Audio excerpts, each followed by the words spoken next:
So I figure I'm going to try to do this video. Guess this has a different mic on it. Don't know how the mic's going to sound. I got a fuzzy screen. I'm waiting on a new phone. It's custom. It's a customized phone, actually, if you can imagine that. But it's not that much. I mean, it's not like somebody that goes out and spends $1,000 on a phone just because they want, no. Anyway, we're working by this subject, so let's do so. I was just watching Gabriel Traveler. Hey, Bella. And he was talking about he was homeless from like 1994 to 2000 or something. And he just said he was houseless. Now, when people say they were houseless, that could mean a lot of things. It could mean they couch surfed the entire fucking time. That's not homelessness. Okay, if you can find a place with a shelter or a house, you can only call it homelessness when you don't have a fucking structure underneath, a roof, a fucking walls. But, my brother was the same way. Oh, he was telling my dad later in life, he's the oldest brother, I was homeless, it was rough, I couldn't do, a few times I didn't know exactly what I was going to do, and blah, blah, and then he left it at that. I was like, that was a very short homeless story. So later in life, I had money I was making, but I got it frozen because they weren't sure if I was cheating with dealers at casinos. So I had my money locked up. In the meantime, I went homeless. Now, at first it was a little bit nerve-wracking, but it was fully homeless, as in, whatever I could find to sleep out of, what kind of shit. And any money I had, I couldn't acquire. It's actually probably more than 3 years, more like 4 years. So about the same time, Gabriel Traveler claims he was homeless. Now, I wasn't there, but I have to assume he had managing skills to get a roof and walls around him, okay? Me, I probably did too, but I chose to live in a more bushcraft style, living outdoors. I could not stand being near other homeless people. I could not. It was a mental distraction from my happiness. So even though I was homeless and had no money, and I had really nobody, I think I had a brother once bought me a couple of pizzas. I was so hungry. And maybe I had a couple care packages in the few years. But let me explain something to you. Even when I was homeless like that, I was in a warmer environment. It's a lot easier out here in Southern California. But I will also tell you that even without being homeless, whatever the situation, could be extremely rough. I remember being stuck in a hood that it was miles and miles long. I mean, we're talking about the kind of hood that, it wouldn't be likely they'd ever even find your body if someone did kill you, but it would be likely that someone would kill you. And I have friends that have been through that. I've also been in situations where it didn't matter if I had money, because if I was to go anywhere with it on me, likely it wouldn't be there very long. So I was in very rough areas, and so I always had to, what I did was I started, and this was way before homelessness. What I did was I learned really young how to talk to people that were homeless already, and so I could get a feel for their, what I feel was their situation, whether it was believable or not.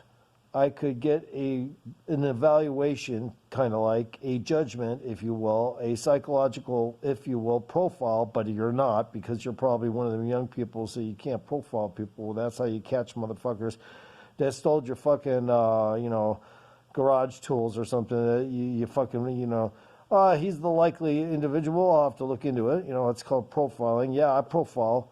But the truth is, man, there was times where I don't think any of these people I hear, I'm talking prison stories or gang stories, to me, it's not that interesting. Like, for instance, if somebody pulls a gun on you, I've had a gun pulled on me before.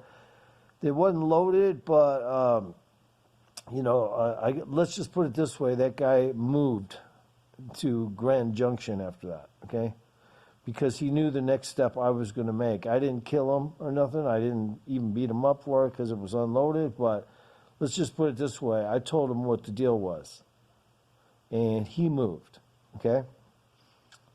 So if I'm a little crooked today, I apologize. No, I didn't have a stroke. My mouth isn't leaning downward on one side. It's just the way I'm sitting here. But a lot of the conflicts and distractions that are found in homelessness can be solved. One of the ways to do it, and this is just an opinion of mine, is to open up charity casinos that are more or less ultralight. They come up and down, and I'll just say it, like a circus tent, okay? And they go and they move around kind of like a circus does. Wherever there's people with money, they go. And guess what? They make money for homeless people to have accommodations. Any profits they get go to all the homeless people that pass drug tests and go and get a job there. Now, when they move, you have a choice. You can stay on the job, or you can let another homeless person take over wherever they're moving, or you can go in their caravan and stay with the job. This is just an idea that came up a long time ago. The caravan, don't look at them like gypsies. I just call it that, but it's basically what it is. They're traveling casinos. They're put up. And when I'm talking about the housing, what I'm talking about is this: they pay for underground, low maintenance, what I mean is low materials distribution. They live underground in carved out apartments. Okay. The apartments also have, hydrophobic and normal kinds of, like in any kind of room, walls and all that shit. It's just that once they dig the holes and do all that, then they don't have to worry about the structures all burning down at once or something, if there was a fire or something, because they kind of got a fire safety seal on every apartment. And these people would be able to live there, work at the casino, and feed their kids. Now, if the casino went on caravan, they could still live there and get the cut from that casino, like Native Americans do, okay? To pay rent, to get food for the kids. They're allowed only up anywhere from 1 to 3 kids. But their job has to be in a specific place to have 3 kids. For instance, they have to have a higher paying. Now, when I say higher paying, I'm not talking about money. These casinos are built to take all your needs and take care of you. In other words, you order groceries from the casino, they bring them to your door. You don't exchange any money. Now, the money that is made from the casino, from all the other people that do use it, rich people included, VIP, that money takes care of the bills of the casino. All of it. Like, if they have to set up the parking for their new area, if they have to set up whatever they have to set up, the money to take care of and make sure the maintenance of the casino. Now, the winnings of the casino, that goes to all of the people that passed the drug test, that got an apartment, got their foot in the door, started out, let's say, low level. Maybe they were just a barback or a porter. And what they do is they earn a credit, not money. So the credit is what takes care of you. It's way better than social services. And, of course, the people that are gambling in these places probably are kind of laughing. I can't believe I'm gambling out of a goddamn circus tent. But it's hilarious, and I'm helping the homeless. You see, the good thing is it's a little bit funny in that way because it's more or less going to be like that, But it's going to be more like the Denver airport. The tent itself is not going to be easily torn down or anything if high winds come or anything. So it'll be structurally sound. Anyway, that's an idea I came up with a while ago for homeless. And if you have any questions about my ideas, which I think would work great, not only would the homeless be able to get groceries, they'd be able to get the free buffets, the whole 9 yards, the whole fucking 9 yards. All right? Probably even the Native American Indians would be jealous of this shit. Okay, guys?